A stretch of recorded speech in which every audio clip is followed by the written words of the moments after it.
Hello and welcome to Harper Carroll AI. Today we are interviewing Victor Riparbelli, CEO and co-founder of Synthesia, the world's largest AI video platform. Synthesia recently raised $90 million in a Series C funding round by Accel and with a strategic investment by NVIDIA, which propelled its valuation to $1 billion. With over 50,000 customers, 456% annual user growth, and over 15 million videos generated, Synthesia has exploded. It is used by 60% of the world's Fortune 100 companies. In this discussion, we will talk about Victor's background and personal journey, Synthesia's products and future vision, and how it has achieved such extraordinary growth.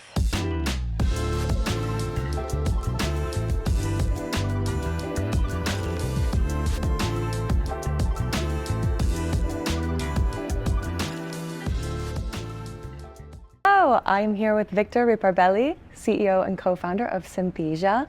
And you might have not noticed, but that intro video was actually AI generated using Synthesia's technology. So very cool what you've built, Victor. Thanks for sitting down with me. Thank you. Thank you for your time. So I just want to congratulate you on 1 million users. You guys just announced that yesterday. So you're in 120 countries, over 1 million users, with tens of thousands of businesses from like larger businesses to small businesses to individual creators. It's pretty amazing what you guys have done. So I want to ask you, first, let's start. Just tell me about Synthesia, what it is, how the viewers can use it, how it might be relevant to them as well, and then we'll go into more detail from there. Yeah, thank you for coming. So Synthesia really is the world's premier platform for AI video generation. We help businesses of all sizes and individuals also for that matter to communicate their messages in the most engaging way possible, which in today's age is for most people video or audio, not text and slides, which is what especially the enterprise does a lot of, right? Yeah. And so with our platform, we help you create content. So we have all of our AI models, we have our AI avatars, which is the product we just saw in the intro. We have our AI voices. We also have a video editor that sits around it. It's kind of like creating a PowerPoint-ish. We have a platform for collaborating with your colleagues, for translating your content. We have a publishing part of the product as well, so you can share your content with your audience. And so we essentially provide you one platform where you can create content really, really quickly. And the way we really think of it, right, is that we want to make it as easy as possible for people to communicate in video, which is just like the most effective medium in 2024. Yeah, the company was founded on the mission to democratize video creation. Yeah. So how has that, can you talk to me more about that and what you mean by that, and then also how it's kind of evolved over time? Yeah, sure. So in spirit, the company kind of started in 2016. That was when the idea was kind of formed. And it came from me meeting my now co-founder, Professor Matthias Niesner, who'd been at Stanford, and he done a research paper called Face to Face. And this was really like the first time the world saw a neural network producing photorealistic video of humans, right? Yeah. When we look back at that paper today, it's not that exciting because the world has moved on. But when I saw that for the first time, it just felt like I saw magic for the first time. You know, I think I had the experience that probably a lot of us have had with ChatGPT more recently, where like you're just almost like in disbelief that this is actually possible. Right? Yeah. And so I saw that paper. It got my mind really got my mind running, and I felt like, you know, even if it's very early, this is a glimpse into how we're going to be creating content in the future. And that felt to me like something that is both from an intellectual perspective, very, very interesting. I love art, I love music, I produce music in my spare time, but I'm not doing things like this. Yeah. So for me, like making it easy for people to take whatever idea they have in their mind and bring that to fruition, I think is incredibly important. And being a child of the internet, we've seen that happen, right? You can write a book from behind your computer, you can publish it, you can use Photoshop to make almost any image you can imagine. You can use music production software to orchestrate a 75-piece orchestra without needing much more than just your computer, right? Yeah. So I think that was kind of the initial idea around it. And we kind of anchored that vision on, this is in 2017, in 10 years you're going to be able to make a Hollywood film on your laptop without needing anything else than just your imagination. So we're in 2024 now, that's in 3 years' time. And I actually think that may like be roughly correct, assuming the current progress continues. But that was like the initial idea, or like this is how we think the world's going to look like. And we got a kick-ass team of people together who are interested in this. Myself, my co-founder Stefan, two professors, including Matthias, who wrote that paper.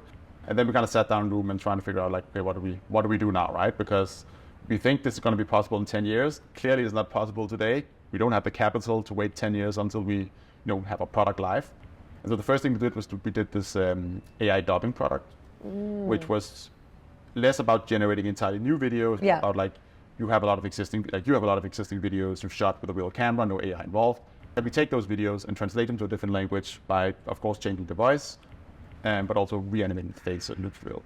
And we did that for a couple of years, and it was like a mild success, I would say. Okay. But we went out to the video industry, so professionals work in agencies, production companies, directors, whatever, and we sold it to them. And ultimately, it was just a bit more for like a vitamin than a painkiller, I think, and what we did some cool things for like David Beckham, Snoop Dogg videos with them. And what we learned was that while those projects were very cool, it's difficult to build a company around because getting David Beckham to speak 9 different languages, the AI part is like 5%. Most of the work is like getting David Beckham to agree to speak 9 different languages, and you do all this agency work and all these things, right? To agree to AI generated speak 9 different languages, you're saying? But more just the process of like a brand has to exactly do an advertising campaign where our technology would like fit in, and everyone would have to kind of be excited about that. That's very difficult for me to go out and push into the market, right? So we just realized that maybe what was actually more interesting was that in this process of just like speaking to thousands of people about video, there's a lot of people we were talking to who were not in the video industry. They worked in a big company, or they were like individuals. They really, really, really wanted to make video, but they couldn't because they didn't know how to use a camera, have the budget, and so they ended up doing text. And these people were telling us like, anything you can do to help me make video is going to be impactful for me, right? And so we kind of changed the focus from being, let's take existing high production quality videos and translate them to say, can we build a self-service, easy to use technology that is 1,000 times easier to use than a camera and 1,000 times more affordable?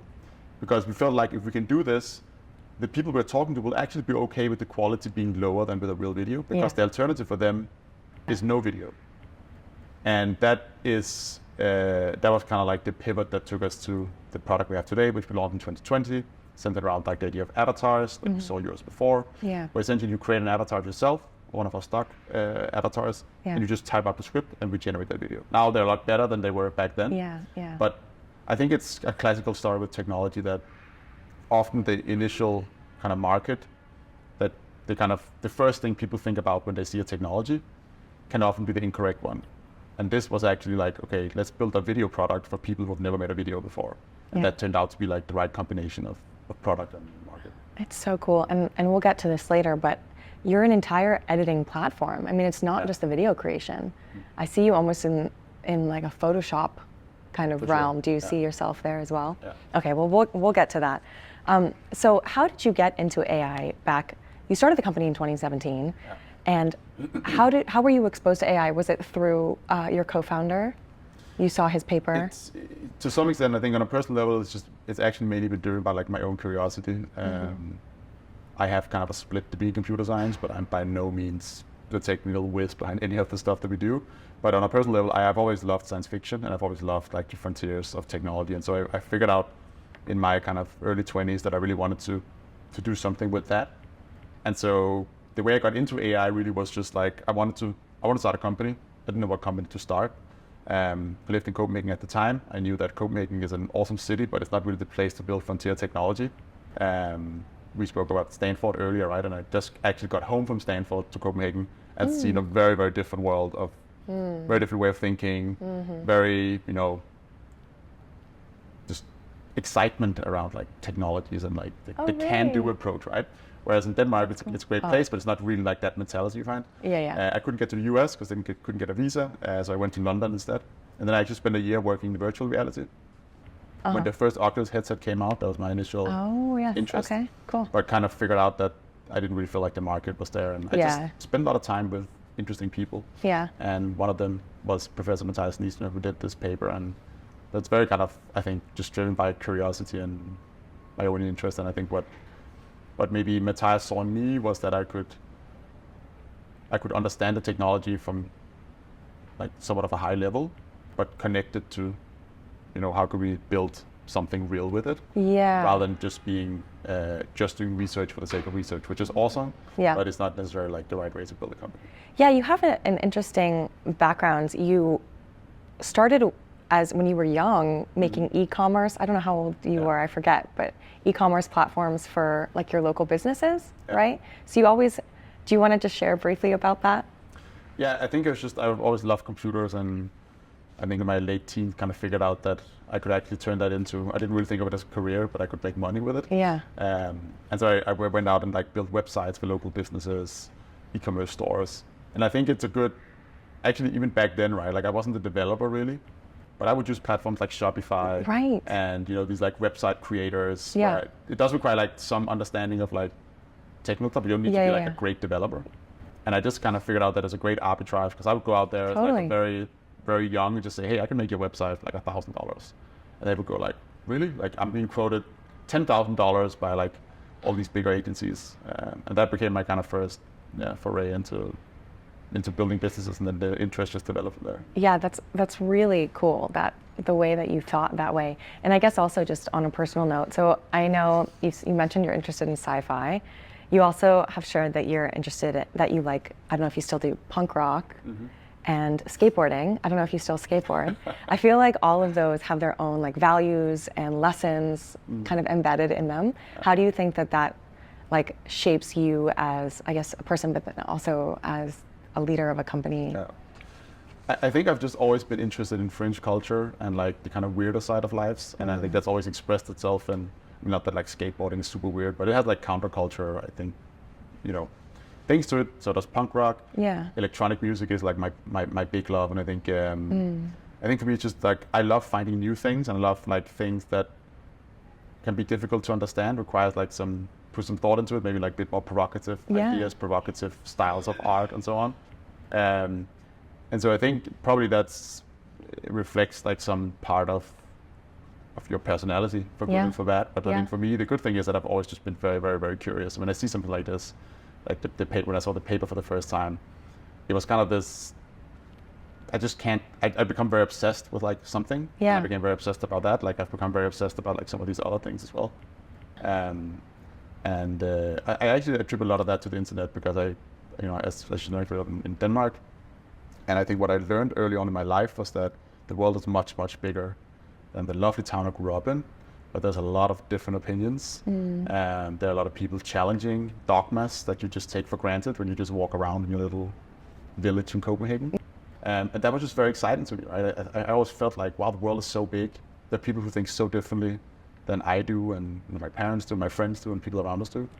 And so that curiosity of like, I guess like what for me is like interesting ideas, interesting art, that probably is a big driver of me. And that's also why I think it's fun to build this, because there's a lot of uncertainty, right?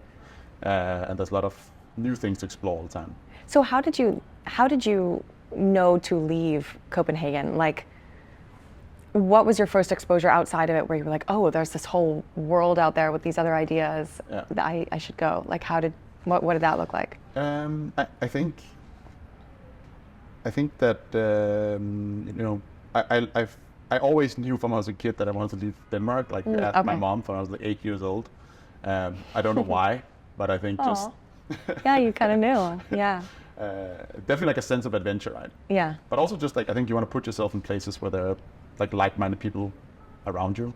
And for me, it just always felt like being around people who like weird ideas and things big and want to just felt like that was, maybe Denmark wasn't really the place to be for doing that. Okay. Yeah. So, but also definitely, I think I was young and like a sense of adventure, like I like doing new things. It was just like exciting to move to a new country and totally build a new life. That's so cool. So Synthesia has reached pretty remarkable growth. I think it was 456% year over year. So that was over the last year. Mm-hmm. And then you have over 15 million videos on the platform. How do you feel like you've been able to enable that kind of growth from just a small startup to like something used by 60, we'll get there, but 60% of the Fortune 100 companies? How did you kind of cause that growth, do you think? And the team, you and the team? I think one of the things that I mean, we've made so many mistakes along the way, right? But I think one of the things we have been good at is, now we just talked a lot about like philosophical, weird art, and like, sorry to just jump right into it. Yeah. But it's actually a good segue, because I think there's a lot of people who are very interested in stuff like the research side of like just being interested in things for the sake of being interesting. Yeah. I think what we have been pretty good at is like, even though we're building, very frontier, like sci-fi technology, really is like kind of what we're building, right? Yeah. We've been very good, I think, at always anchoring it in like, how do we build something that's actually useful for people outside of just being very cool and interesting to look at, right? So when we invented the kind of avatar technology, we have this internal mantra that we call utility over novelty, which is very much about, when we launched this product the first time, we got so many people coming to the website, and people loved it, right? And people were really excited about it, like jaw-dropping moment. We see. How did you get so many people to go to the website? It just went viral. It just went viral on its own. Okay. I think one of it's like, if you build something that's truly interesting, people will find it. People will find it, it'll go viral, right? Yeah. And so we looked at all those people coming in, and we kind of tried to put them in two buckets, like who's doing this because it's really fun and cool, you want to show your mom and your colleague and your coworkers or whatever. But that's like the value of it, which is great for us because it helps spread the word, but it's not a long-term business use case, right? Yeah. And who's actually doing this because they get some like real kind of tangible value out of it. Yeah. And we started looking at those people. What we found was a lot of people who were working in like companies, doing content that maybe to you and me is not like as exciting as a Hollywood film, but has a very real like practical value in that company, right? And so I think we've always been guided by like that signal, or at least balancing that signal with also doing, the really visionary, cool, interesting stuff. And so I think finding that balance between that, I think that's one of the things we've done well. And ultimately what that comes down to is like, build something that people want, and then listen to your customers and make their life easier, right? One of the things I'm so proud of what the team has achieved is how many users we have that really, really love the product. Like, that our user conference last week, and it's almost like very emotional for me when you talk to people, and you can just tell that people like being in the tool, right? I think we all have like apps and tools that we love to use. I love when I'm in Figma, for example. It's like a beautiful, well-made tool. And there are other, like maybe our payroll platform, where I go like, every time I have to use it. And I'm really, really proud that we're kind of in the form category. There's a little shade thrown to the payroll platform. But they don't pick it up, like I think the payroll works. They're paying everybody, I'm just not, I don't get that sense of excitement when I come in there. I mean, it's pretty amazing. Synthesia, you guys just shared in an email yesterday that Synthesia is used in 60% of Fortune 100 companies, and it's trusted by companies like Facebook and Google and Amazon. So it's pretty spectacular. And talking about the use cases, I have been really blown away by the different use cases you have. I was watching the video yesterday, and you shared about how you can upload a video link to your docs or any kind of text instructional tutorials, whatever that you have, and then it'll make videos automatically for those. It's pretty amazing. Can you talk about kind of those different use cases that you see your customers using Synthesia for? For sure. So I think in general, really what we're trying to do, right, is we want to be in a world in which everyone can consume information the way that they prefer, which for a lot of people today is video, right? And so how do we make it so easy to make video that like everyone can kind of do it? I think most people who stop them on the street ask to make a video, they'll be like, ooh, I don't know where to start. And so the first part of that we kind of solved is like the camera, right? So you can generate content using AI. It's much easier, much faster. But then the other part of it is like, I can give you an avatar video, but you still have to put that into a video, right? A video is rarely just a person talking exactly at you. And if it's a document that you're turning into a video, just copy pasting that document and making an avatar read it out, it's gonna sound weird because we speak differently than the way that we write, for example. So we also wanted to build, not just like kind of a replacement for the camera, so to speak, but also help you with the editing part of it, which is also really difficult, right? And one of the things we've seen over the last couple of years, of course, is the rise of like GPT-style technologies, where we get this like computational intelligence that is much, much, much smarter than what we had 5 years ago. And so one of the things we've built is our AI video assistant, which kind of combine those two things together. So you can provide it with some of your existing content, Right. blog posts, a PowerPoint deck, or Word. And then we can take that content, we can parse it, and we can of course create the avatars and the voices. We can actually also put it together for you, write a script for you based on that, take the images, and it may not be like the 100% final product. That's not really necessarily what we're going for. We just want your job as the creator to be the editor of content instead of having to come up from a blank screen. Right. We've seen like just how powerful that is. Because I think for all of us, we can emphasize the fact that if you're just editing something, you're taking out a little bit, you're adding in something, it's much more feels much less scary than like coming up with something from scratch. And so what that has unlocked is that a lot of people who weren't with video before can make videos. So people use this for like really all kinds of videos, but I think from where the AI technology is right now, most of the use cases fall within what I think of as instructional content. And I kind of separate instructional content and storytelling content. So instructional content is content that is like practical, utilitarian by nature. It could be that you're teaching your sales team how new pricing changes affect the go-to-market strategy. It could be that you teach someone who's new to your company about practical things, how to get your laptop, where's the bathrooms. It could be that you're teaching your customers how to use your product, right? You want to make sure that when someone is using your product, they're as well enabled to do that as possible. Yeah. So you make videos showing how to use the product. Yeah. But all these examples, right, it's about like, you learning something from that information.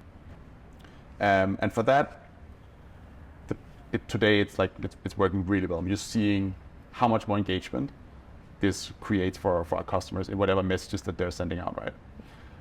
But it's different from storytelling content because storytelling content is more about like you developing or feeling some kind of like relationship with the avatar in some sense, so that they can tell a joke, they can be very sad.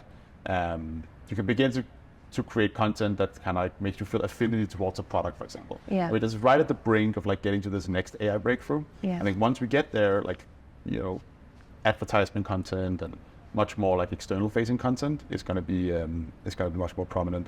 But what we're seeing a lot today is this kind of, a lot of the use cases people use PowerPoint for. It's actually like a good way of thinking about it. In big corporations, people use PowerPoints when they sell to customers, when you onboard someone in your team. You have to go through cybersecurity trainings. Like, there's all these like use cases where people use some kind of visual storytelling, and there's these that can come in and provide a much more engaging experience. It's so cool. There's also, you are moving towards interactive videos. Yeah. You imagine your chatbot that you have typically when you go to a website, but Synthesia lets you have a video of a person and then you can talk to it, like have AI generated bubbles with questions that you might ask, or perhaps you can type in your own question and then the avatar responds to you in a live way. So it feels like you're actually interacting with a person rather than just, this chatbot that can barely interact with you. And it'll also be agentic perhaps in a way where it can actually take actions for you based on your requests. Yeah, so I think from a like high level, right, like really one of the key parts of the thesis when we started the company really was that as we begin to build these technologies where we can generate content entirely via code, no need for like any physical recording process, it's going to change video as a format, right? So if you think of video as we think of video today, it has beginning and an end, like a book. But if you think of a website does have a beginning and an end. This is like interactive thing where you can comment on it. The websites may look differently depending on who you are. Your newsfeed on whatever Twitter or Facebook will look different depending on who you are. It's like a website is a very different thing than a physical piece of like a newspaper essentially, right? And I think as what happened with the internet, like the first websites, they look like a newspaper on a screen because that was just like what people could imagine at the time, right? So we always begin with using these technologies to kind of like replicate formats we already know. And that's definitely where we are with these technologies right now. Most people that make videos with Synthesia create videos that has beginning and the end. You can upload on YouTube, and it's a video. It's just a different production process. What does get very exciting is like that with generating videos via code, right? You get a lot of benefits of working with entirely digital processes. We can make those videos personalized to every single person who watches it. We can make them interactive, and there's going to be like steps on a ladder. The ultimate end goal, as I just said, is like probably agentic, videos where it's like the video understands like the narrative that you want to push to someone or what you want to explain, and it just figures out itself how to best communicate that. Maybe for you, that's like showing a bunch of numbers and graphs. Maybe for me, that's like telling it like a different way. So I think that's definitely the end goal. And I think what we think of ourselves as being is ultimately the visualization layer for a lot of like, LLM technologies and T technologies. That's kind of the where we want to be in. In the near future, we're launching interactive videos, which just gives you like a way of kind of branching between different videos, making like a bit more interactive. So maybe that's actually kind of a website in some sense, right? That like different pages you can navigate through, and it's not just like you sitting down statically and watching something. Right. And I think ultimately for a lot of this, what we see with AI right now, we're just so early that everyone is still replicating formats we all know. But the real big potential of this stuff is going to be over the next, I don't know how many, let's say 2 to 3, 4, 5 years. Yeah. I can't wait to see what people invent, both our customers with our technology, but also like other companies. There's so many people doing amazingly cool things right now. Yeah, it's pretty amazing. I also wanted to touch on the emotion. You mentioned that you see for the storytelling aspect, emotion being really important, and you also have mentioned hand gestures. Both you and I are very gesticulate. Yeah, exactly. So let's talk about that. How you are integrating emotions into your avatars, which is unique to Synthesia. I haven't seen other companies doing that. I mean, there are a lot of things that are unique to Synthesia that we've talked about. And then also the hand motions, which are coming soon, but the hand gestures, which are coming soon, and the emotions have already started rolling out, right?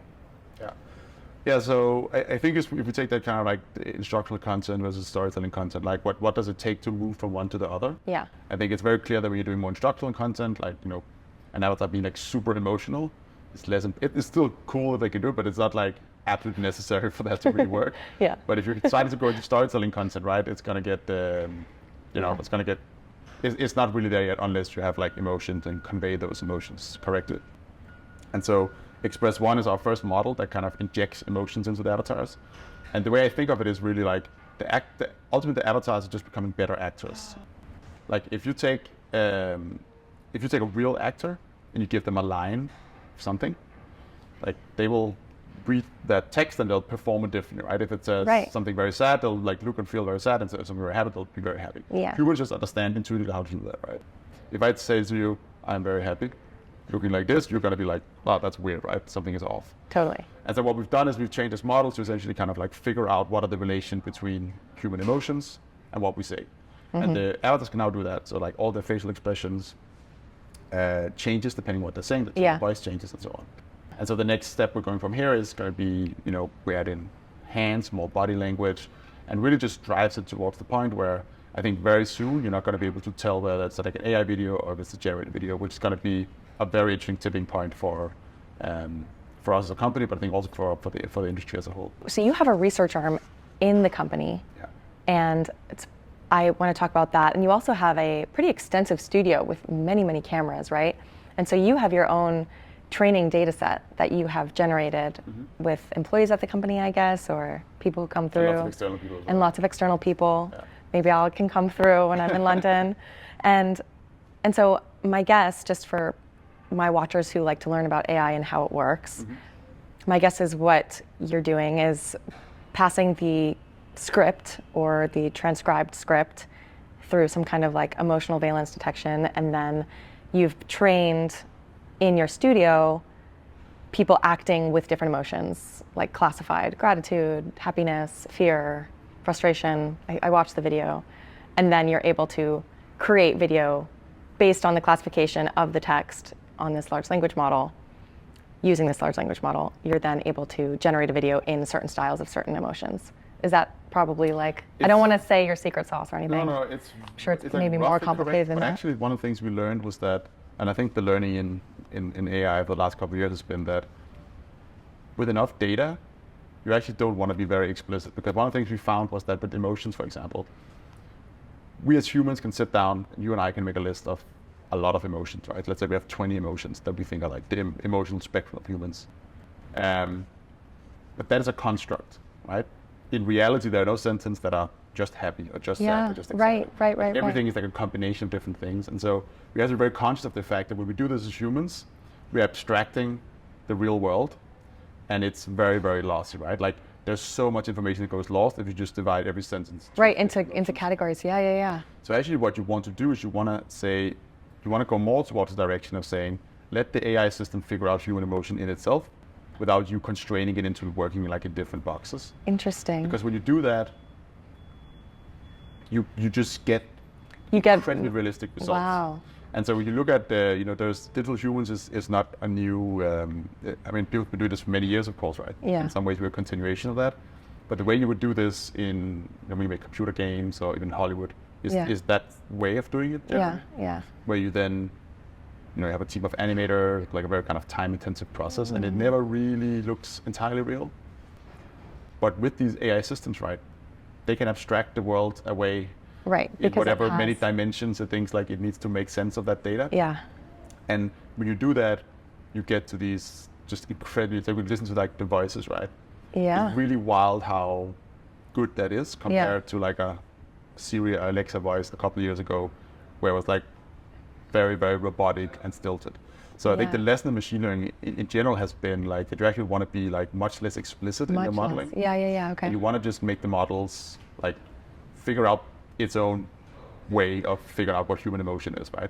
Which very often means that it's more of a black box system. Yeah. So that we cannot go in and necessarily like audit, what emotion does it actually portray here. So that as a general principle, that's Interesting. So you've mentioned that you have this research arm and you have these incredible researchers and you kind of have to balance exploration versus exploitation, which is a reinforcement learning term, but if you don't know, it's the trade-off between exploring the environment, exploring new options, and seeing if your reward for something new, discovering something new yields a higher reward, or exploiting what you have already tried, the actions that you've already tried, and yield certain rewards, so you would exploit the highest ones. Anyway, you have this trade-off between exploring versus exploiting in your research arm. And how do you balance that with your researchers who are super excited about exploring, but then you also have to like, hey, we've got this thing that's really good. So it is definitely, because we're not like a pure research company, right? Like we're actually doing a product, we need to do specific things. I think that the thing with like this space that we're in is that it's still so early, even though like, the avatars are now up pretty good, very good, much better than they were a year ago and much better than they were 2 years ago. It still is like, the ultimate, if you're thinking about the ultimate iteration of this technology, like when is it like done, right? There's a lot of way to go still before you can make that Hollywood film on a laptop in, just one click. So there's a lot of work to be done still. And I think we know that like video as a medium, right? It's like the better production quality you can get, the more engaging it is. So I think in other companies, if you're like trying to solve like a very specific problem, let's say you're like training a digital doctor or something like that needs to be able to answer like specific questions in a specific domain. And then I think you saturate on like the blue sky research quite quickly. You probably will get to like an LLM thing. A lot of it will be like building the scaffolding and really exploiting that, right? Because you can probably solve that problem with an LLM. Like if you put enough work into it, that'll be like a perfect system. But for what we're doing, the bar keeps moving on, right? Like, the avatars then, okay, now they can look realistic, emotional, talk to the camera. Now you want to be able to have a conversation. You want to be able to prompt them into being in a new environment. So you want to have yourself being in the doctor's ward or, steering a crane or like whatever kind of other things that you want to do with it. So there's still so much to do still on the blue sky research that is still a very big percentage of the work that we do is like pushing towards the next frontiers. But what we are very cognizant of is like, what are other people in the ecosystem doing? Yeah. And how can we take whatever like they're building, for example, the open source community, and put it in Synthesia, right? So it's a delicate balance, but we are still very, very heavily investing in the research.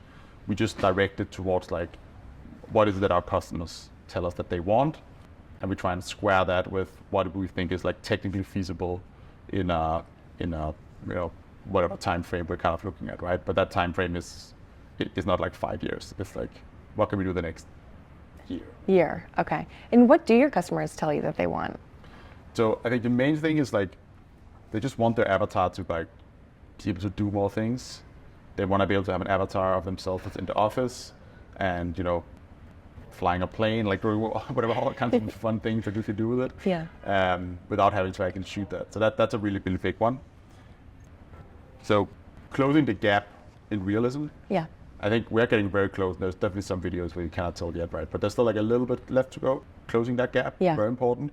And then basically making the technology like a bit more scalable, maybe a bit more creative, you could say, is like what you can do and what kind of videos you can make. Okay. So I think you look at the video market, there are other companies who are doing like these very generalized text to video models. The concept is like pretty simple. You have a text box, a bit like GPT style, you type in anything you want and it'll spit a video out. And the cool thing about this type of technology is it's incredibly creative, right? It's very fun. It's completely free form. There are no rules. You can do anything you want. The trade-off for that is that it very often takes you a very long time to prompt something that is actually what you want. If you prompt, an actor, like you'll never get the same actor twice because the model will like invent something new. There's a lot of artifacts, like a lot of issues with it, but it's very, very creative and free form, which is amazing if you're like more of an artist. On the other hand, what we're doing is we're starting at the point of like, this stuff needs to work every single time. It needs to be consistent with, the actor so that the actor doesn't change like video by video. And needs to be very easy to use, right? And that's how we built the system. But the trade-off for us is that our technology is less creative and freeform than some of these really big models. And so I think what's happening is that we're moving towards putting more creativity and freedom into our models. Yeah. And these models are trying to put more controllability and reliability into these models. So at some point in the future, my take is that probably a lot of the stuff will like ultimately converge and it'll be the product expression of the technology that matters. For us, it'll always be very important that it's very, very, very easy to use because we're building this for office workers and kind of like anyone in the world, really. Yeah. Whereas maybe some of these other companies will be more like, we're building this for artists who know what they're doing and who are trying to create maybe that Hollywood film at some point in the future, right? So we've touched on a lot of the features of Synthesia 2.0. I want to cover what we haven't covered. So for example, multilingual video translation and dubbing. So can we talk about that? Yeah. So translation has always been like a really important part of Synthesia. Actually, as we spoke about in the beginning, right, from we started the company, we started with this like dubbing use case, which we're now returning to, because technologies are so much better now. Back then, it took 2 PhDs 2 weeks to create a 20-second clip, right? Yeah. Because technologies back then didn't scale. It only worked if you looked like directly at the camera. So there's all these constraints around it, which made it very difficult to make it like a scalable product. It's more kind of like a service almost. Now the models have gone so much better that now we actually can offer it in a way where you just drop in your video and you get a translated version back and you don't need to do anything. Wow. So this just like, I think it's ultimately it's like, the advancement we've seen over the last like 7 years just means that what back then was very impressive but took 2 PhDs a long time to do, well now you can do that in just a matter of seconds. So the rate of improvement in these systems is like immense. Immense. And so you can upload videos from both Synthesia native videos and translate those into 130 languages, or you can upload your own video and have that translated into 30 languages. Exactly. So what we're opening up for now is like all of your existing videos are like real videos that came off a camera. You can translate those as well. And it's like one click, super easy to do and very cool like end results that you get out of it. But that's the big thing. And then we also have built this multilingual video player, which essentially is a tool for the creator of those videos to make it easy to share it. So we talk to a lot of our customers and they say, we have all these translated versions of our videos, which is great, helps us open up new markets, communicate better with existing customers and whatever like business goal that they're trying to achieve. But now they have to manage like 10 different video files that you have to like upload somewhere or link to somewhere. And it like becomes a mess. And then the second you have to then say, well, I need to update something in these videos. Now you have 10 new video files. And so that process is just like very, very cumbersome. And so what we've built is a video player you can put on your website, on your app, or whatever you want to share it. That kind of, in one video player, we have all these language versions embedded into it. So you just change the language that you want to watch it in. You can also detect the language of the browser that whoever is watching the video has and change it to that automatically. And what this means is that it makes it really easy to publish your content, update it, but also localize the content in a way where I think when most people think of translation, we think of it as like putting subtitles on it or just taking exactly the content that you have and then translating it. And with localization, what you can do is you can go and take a different avatar. Maybe you want a Japanese avatar for the Japanese market. You want to denominate like the pricing in the American market in dollars and in the Danish market in kroners, right? And you can go and make these localizations, and it all lives within like one video player, and just makes like the whole workflow around using translated videos so much faster. It's brilliant. This part I learned about yesterday with the video localization, and eventually, you know, you could have one of your colleagues was sharing the example of like if you're sharing some kind of AI knowledge, you know, you would be able to learn if the viewer has more in-depth knowledge, in which case you could go deeper into technical terms, or if the person is more of a newbie, you could have a higher level overview. It's just brilliant how you have this one embedding that you can put on your own site that is independent of, you know, YouTube, Instagram, whatever, that you don't have to log into any of those sites to see it. And it's just dynamically changed for you. And it's just this one endpoint. It's so brilliant. That really excited me. And so Synthesia is a video creation service. It's editing. You guys have put a lot of effort and time into creating a really full editing experience with live collaboration. So kind of like Google Docs, people can all edit at the same time, but you can see the different cursors. I guess maybe you were inspired by Figma. And maybe a little bit. Yeah, it's beautiful. It's really beautiful. And then you have this distribution now. You're going into the distribution market. I mean, I've been seriously blown away by Synthesia. So great work. And how do you kind of see, given that you are, I'll say, you know, they say the best way to predict the future is to create it. Mm-hmm. Or I might have butchered that quote. Something like that. Create it, whatever. How do you see Synthesia changing the future of video production? Like, what will that look like in the future? And also just the creative landscape in general. So I think I think ultimately we're moving into a world where we can discuss the timeline, but like ultimately more or less everything we consume of content will be audio and video. That kind of sounds weird, but I think we are seeing glimpses of that, right? If on TikTok, for example, if you look at the interface on TikTok, it is almost entirely video. You're literally scrolling through videos, right? There's very little text. Even comments on videos, you know, people respond. Yeah, you can respond with a video instead of like writing a comment, right? So it is like, it's probably like, I think that's like transitory, because eventually I think a lot of it will just be purely video. We will do like, you know, voice notes or video notes to our friends and family, and it'll just be a world in which text will play a much more, I don't think it'll disappear completely, but it'll really, I think, take like the background role from video and audio. Still needs to be, a lot needs to happen for this to really materialize, but I truly believe that from where we are today, text will be less and less a part of our daily life. And that's going to be driven, of course, by the ability for all of us to create videos, not just us humans, but also computers being able to generate video content for humans. And so I think if you look at, in some sense, as humans, like our kind of skills and how we communicate, if you go back like 50 years in time, then like writing was actually like a specific skill, right? You had like secretaries or people whose job it was to write things down, like the act of writing things down. And with the advent of computers, that completely changed, right?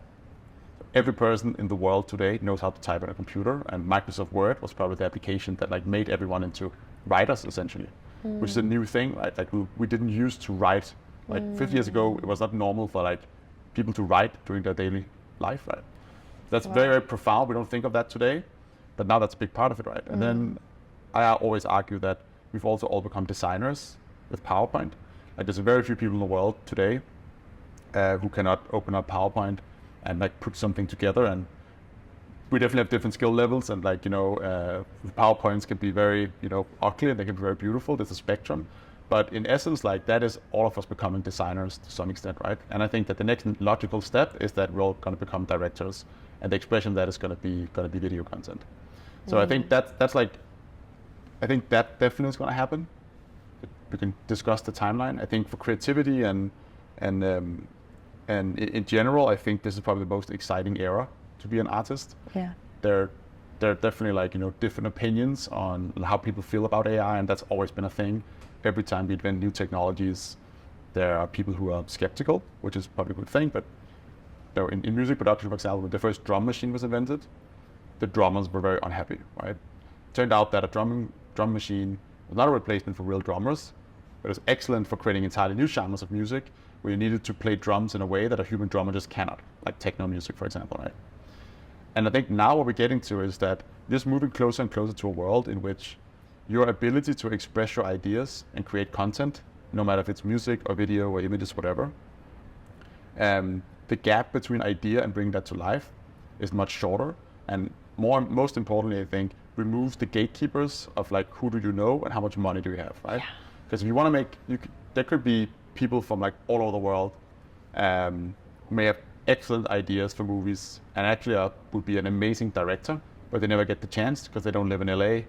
They don't have a dad who worked in the film industry, or like it's really hard to break into those things, right? And so there's a really big filter before people kind of like get to actually make something. I think the more we can reduce that, I think that is very, very positive for humans. And I think we have seen that happen to some extent, right? I mean, you're a content creator. If this was 50 years ago, probably before you would be at this operate scale that you are now, right? You'd have to go through so many gatekeepers. I know. Today you can use your phone, you can tweet, you can do whatever, you can just like the best ideas essentially win. And I think that's something I'm like on a personal level very passionate about. I mean, it's back to your original mission, right? Democratizing ability to generate video. Truly anyone can do it. Yeah, I can see myself using Synthesia. I was doing a weekly news update and releasing a video on Fridays, and I found that to be too much for me. So last night, I was like, why don't I just upload I do a text update now, I send an email. It's like, oh, I'll just upload it to Synthesia and they'll make a bunch of videos for me. It's amazing. I'm curious, like, it's one thing we've discovered over the years is that there's this like very interesting gap in perception between how easy it is to make videos with like a smartphone, for example, for people who are actually doing that and people who are not doing it. So what we found was that we talked to like investors, for example, right? And people will go like, yeah, but like, I mean, it's really easy today to make videos, right? You have a smartphone. Like, why do you need to use AI? It's been easy, or you can use Loom, or you can use some of the other tools, right? Yeah. Which is 100% correct, and those are great tools. But then when you talk to people who actually make like videos for like LinkedIn or wherever your main audience is, or even make Loom videos, it turns out that for most people, it looks easy. It's just like, yeah, you're just recording yourself talking. But what you don't see is the 25 re-recordings you did before that, right? Because you didn't like the light, you don't like the way you sound or the way that you look, or you feel like you mumbled a little bit too much. And so like, even with those like tools for capturing yourself, it is still really difficult to make video, right? Even if it's not a Hollywood production, but it's just like, maybe you just like talking about what happened this week. Totally, having to do so many takes and then edit through, yeah. That also, we forgot to touch on, you're reminding me of talking about Loom, which can help with screen recordings, where there's like a little bubble of you in the corner. You're moving into screen recordings. Yes. Do you want to share about that? Yeah, so we learned from our customers that a big use case for Synthesia is like screen recordings. Yeah. It goes very well like this instructional content, right, where you're teaching customers how to use your product, for example, or enabling your sales force. And so the kind of workflow before we launch screen recorder is like you record your screen in some other tool, you import it, maybe in Synthesia, and put it out. Yeah. And we just want to make it as easy as possible for our users. So we can cut off the having to switch between different apps and you do it all in Synthesia. That's very powerful. Yeah. But also, what we can do is we can give you like a better screen recording experience for this particular use case. So the way we do it is that you record yourself and you talk over like you would in any other screen recording software, but then we actually transcribe what you've said and we give you like a fully editable version inside Synthesia. So if you just want to delete one sentence or you want to add something, you can do that. Everything is timed to like the right moments in the video. So, it's kind of gets rid of the problem of like having to re-record 25 times before you think that at minute 7 you screwed something up, right? Here you can just go and like just take that out or add something in. So for us, it's all just like, can we reduce the gap between you wanting to create a piece of content and getting to it, and the screen recorder felt like a good way to shave off some of the time that you otherwise need to use. Wow, and then you also can have avatars. You can generate avatars, professional avatars, and with like the whole Synthesia platform, what we hear a lot from our customers is that when you're doing screen recordings, a lot of big companies do this for custom education, internal help support, whatever. Yeah, yeah. Then it's of course someone from the company who's like the face of that, which can be great, but it can also, if they don't want to be on camera, but they're being forced to do it, it's not so great. But also you get into like a lot of issues with small things. For example, I have an accent, right? Like I'm not a native like English speaker, and maybe some people that's difficult to understand. Like maybe in my company, maybe for the North American market, you want to have someone who actually speaks like American accent. But also, if I leave the company at some point, all of a sudden you have 200 videos of screen recordings of someone who's no longer in the company, and that person can say, either like legally or just like, hey, I actually don't want to be the face of your entire customer academy platform anymore. Now as a company, you're like a bit screwed because you have to re-record all that content. And so with this, right, you can record it, it's your voice, but you can just switch out the voice and the avatar of something else so that your company get like a completely uniform, multilingual version of making these videos. Oh my goodness. I didn't even think of that use case. That's incredible. You learn so many, like when you build a company, like you learn so many like fun, small facts. Go a bit back to the curiosity thing. You just learn so many things that you never think of unless you spend your entire life thinking about like how people make videos. What a platform you guys have built. Seriously. And so I did want to talk about how I've heard that since Synthesia puts a strong emphasis on ethical AI use. Yeah. So what are some of the ways that you do that on your platform? So I think, we very much recognize that the technologies that we're building in AI in general is very, very powerful, and it comes with amazing potential for good. So powerful. I think we're seeing that, but I think everyone is also rightly so thinking, well, there's also a lot of like bad things, right? Across all the different modalities. That's always been very important for us. So we found the company's ethical framework called the 3Cs: consent, control, collaboration. And it's pretty simple in the sense that like we don't want people to misuse our platform, both because we think morally it's wrong, but also very much because like who wants to use a product that helps people do bad things, right? Like nobody wants to do that. So we've built in, when you create an avatar of yourself, I wish I could say obviously, but it's not the case for all companies out there. But for us, obviously you cannot create an avatar of someone who's not yourself. No matter if that's like a friend or if it's a celebrity or something else. So we have these like checks in place. You tried it yourself, I think, right? You go through like recording an actual video, you record a consent video that's checked to make sure that they match together. But that's the first part. The second part is control. So we employ content moderation, which interferes with a very, very small percentage of the videos that goes through the platform. But then we take a stance on what content you can create. And where that's easy is saying like hate speech, swearing, violence, like those things I think we can all agree like are not great. Yeah. But it gets much harder. It's like you have this sort of gray area of crypto, for example, right? Like when are you excited about a new crypto project you just started and you genuinely think it's going to change the world and you want people to get hyped up about it? And when have you maybe trying to lure people into something that is more fraudulent, you're just trying to enrich yourself, right? That's like a very difficult balance to strike. But we have a team, and it's a product internally, so I just like make sure that we don't create content we don't want to create. And then collaborations, like I spent a fair amount of my time with governments, media organizations, and other stakeholders in the ecosystem to really just like figure out, how do we actually roll these technologies out into society in the best way possible. So for example, we work with Adobe on the Content Authenticity Initiative, which is, they're kind of building this protocol for kind of like watermarking content so that you can, as a consumer of that content, understand like where was this created, how was it created, give you more signal to understand where content is from. I see, okay. And I guess just to assuage some fears out there, if you upload your likeness onto Synthesia's platform to create avatars, Synthesia does not own your likeness, correct? Of course not, no. You can delete it anytime. No, I think that is like really important. Right? It's also why we have these almost like KYC style, like know your customer style checks when you sign up to a financial app, for example. Yeah. I think we're all gonna have like AI clones of ourselves that look like us, sound like us, think like us, probably also eventually. It's really, really important that you're controlling of that data yourself. How do you see the arms race of, one of the checks and balances you have is that users have to upload a video of themselves saying, I consent.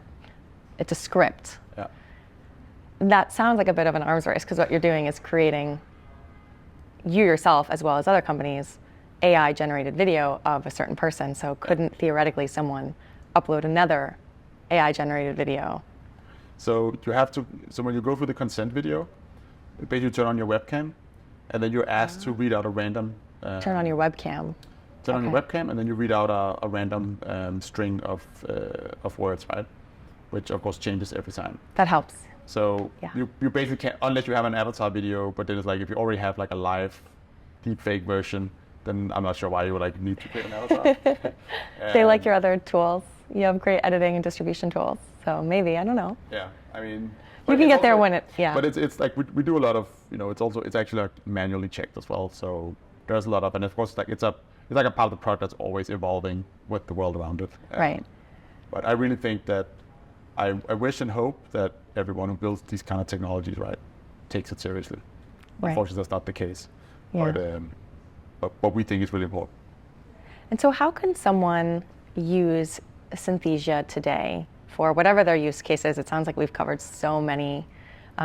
What does the process look like? Can they just use their phones? They can just use their webcams? Yeah. They can use professional camera? Yeah, so all of the above works. So it's you can sign up with we have a freemium version of the app as well. Yeah. And then you either just go in and use your webcam. That's the easiest way of doing it. So we just turn on the webcam and you are guided through this like 4 or 5 minute process. And then you get your avatar. The other way you can do it is it depends a bit like what kind of style of avatar you want. If you need a webcam, it's going to look like, the footage that you send. So that's going to look like you're on a webcam. Webcam, right? Yeah. If you want it to look like you're in like an office, for example, then at least today, soon that'll change. You would set up a camera. I mean, kind of like where I have here right now. Record yourself, upload the footage. And that can be done on, on a real camera. It can be done on a phone as well. So it just depends a bit like, what you want and what kind of webcam you have and so on. But it's like really easy and it takes 5 minutes, so it's very accessible process. Yeah, you only upload a few minutes of content. There's an option where you record with a script. Do you find that those generated videos are higher quality?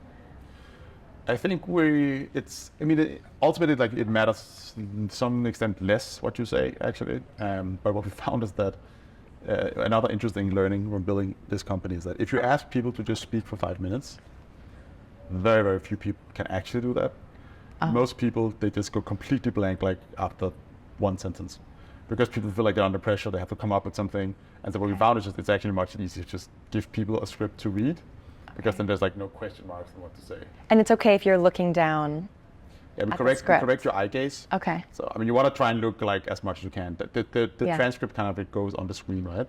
So we correct your eye movements. We want it to look as natural as possible, of course. But I think in an ideal world, you can you just talk to the camera, but you'd be surprised how many, even actors that we've had in, really? We just need to talk for like 5 minutes, and people go like, I had a coffee and a banana for breakfast, and then just like all information just like leaves. I was giggling to myself too, because I feel like I'm pretty good at just yapping to a camera. I am too. It's like, I think we didn't figure that out at the beginning, because you do a lot of things like this, and I do a lot of things like this. And you just, I don't know. I can just talk for a very long time. Totally. But it's crazy because we had all these questions with people, so we'll give people, we don't ask them to like from blank. We'll just ask them to like start from this, right? So yeah. It's like, tell us what you have for breakfast and whatever, and just like kind of go from there, right? Yeah. But it's real difficult. It's difficult. Even for things like a mic check. I don't know if you ever noticed this before, but you ask people to do a mic check. Someone who's like not used to being on camera. A lot of people go like, they don't know what to say, right? So people just usually just say mic check, or they go like hello. I remember, so I grew up just quickly going to acting school, because I've loved acting since I was a little kid, and so I started training like on film and TV when I was like in 5th grade or something. And I remember my first parents visiting day, my mom came in, and this was the first time I learned that being on camera is actually really difficult for a lot. It's a skill that you have to learn. It's so much of a skill. And so we were sitting, this was for the film portion of the class. I went to Lee Strasberg downtown, and my mom was sitting next to me, and we were on camera, and they were like, okay, can you please introduce yourself? And she started crying. And there were like 5 people in the room. And it just, because it's stressful for a lot of people. And I guess actors too, they're used to having a script, So yeah, it's actually challenging. So if you have trouble being on camera, just know it's normal. It's a skill. Years ago when the technology was not as advanced as today, we had this, like, the protocol for filming was that you could not you had to not use your arms, essentially, right? Oh, that's tough. Yeah. And it completely throws people off, because if you're, even when I'm sitting here, like, even if they're like waving them around, I still like gesticulate with. But if you have to sit like this and you're standing up, you're used to being an actor, it's very difficult. So it is, I totally agree with you. It's like, it's very underrated skill. It's actually really difficult to, it's difficult to be on camera, and it's very difficult to improvise. Oh my gosh, yeah, yeah. So I like that you're adding hand gestures and soon full movements. I heard, you know. It's gonna be a game changer. It's gonna really just change like the fidelity and the quality of the videos big time. Yeah, like for example, IKEA instructions. Yeah. You know, being able to have someone actually set it up for you, like an AI generated thing to set it up for you. That's to show you how to set it up. Unfortunately, it's not going to actually set it up for you. Not yet. Maybe with one of these like at-home robots that we're seeing. Exactly. Yeah.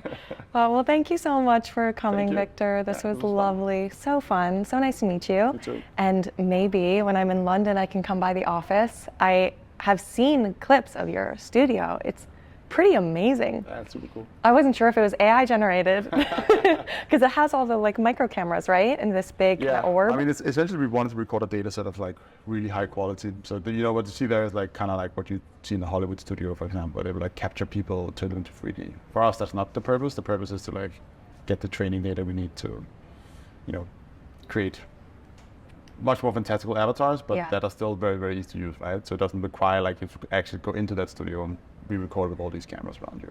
How many hours of footage do you have just from your studio? I don't know, but like tens of thousands of hours. I think. Tens of thousands. And so do you train now exclusively on your own data? Yeah. That's amazing. Right now, with the current models, that's. But we also have like a lot of like operations around the world to capture data in like really high quality. I think to build these systems up really well, we kind of need to do that. And do you have actors come in and read scripts? Yeah. Wow, and so that's how you capture the different levels of different emotion. Yeah, exactly. I liked what you said about how everything has many layers of emotion. Yeah. Like there's, in any one thing, there's like 5 emotions to different degrees, you know? So I love that you have your own training data with actors. Yeah. That's very cool. It's a fun technology to build. Yeah, it's extremely powerful. There's so much you can do. So I'm really looking forward to following Synthesia, to making my own avatar. I saw another creator on Instagram has an avatar with another company, and so I'm going to do mine with Synthesia, and it'll be even better. No offense. But thank you, Victor. Thank you so much. Thank you.